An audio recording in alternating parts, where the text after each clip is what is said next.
Pourquoi vous vous sabotez sans le vouloir? Bonjour, bonjour.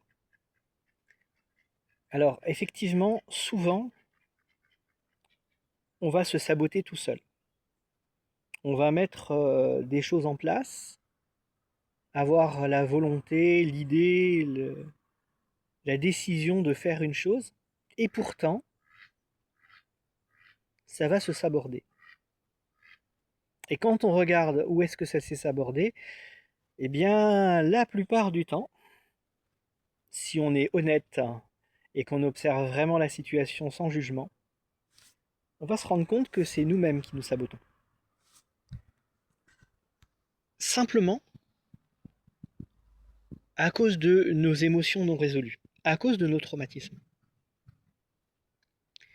Quand vous voulez faire quelque chose consciemment, même si votre inconscient sur le principe il est d'accord, votre ego, lui, il n'est pas du tout d'accord. Votre ego, lui, pour lui, changer c'est mourir, je vous l'ai déjà dit. Donc, faire quelque chose d'autre, c'est dangereux. Si c'est dangereux, il faut justifier de ce danger. Donc il faut se mettre en danger. Il faut trouver soit une information qui va faire que, ah ben oui, effectivement, à chaque fois que j'ai essayé ça, il y a eu un problème. Soit aller plus loin et dire, ben ok, vas-y, fais-le. Et peut-être, je ne sais pas moi, faire nous prendre les pieds dans le tapis au dernier moment. Parce que on n'a pas fait attention où on mettait les pieds. C'est une image, bien entendu, mais c'est vraiment comme ça que ça marche. Quelles que soient les situations sur lesquelles vous allez remarquer que vous vous êtes saboté, en réalité, c'est votre ego qui a refusé de vous laisser aller dans une direction parce que pour lui, c'était la mort assurée.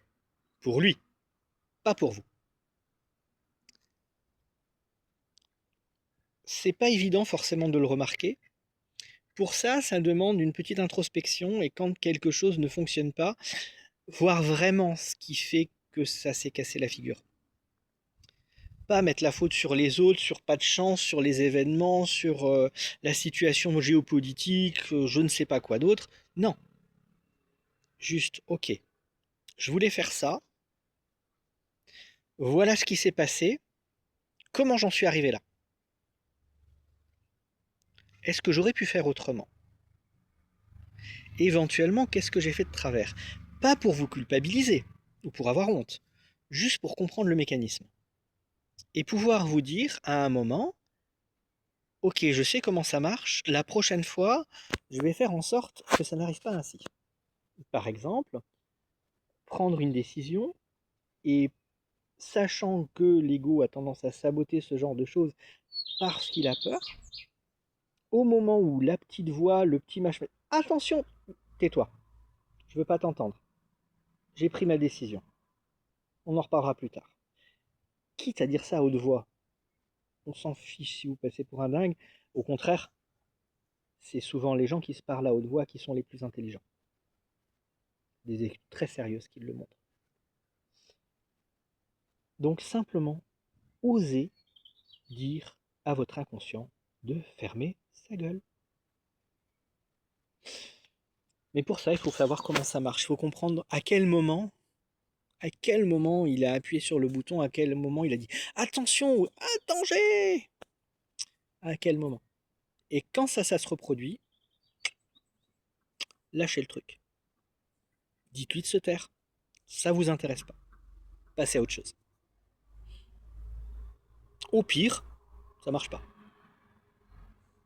Au mieux, j'attends vos réactions. Et à bientôt. Ciao, ciao.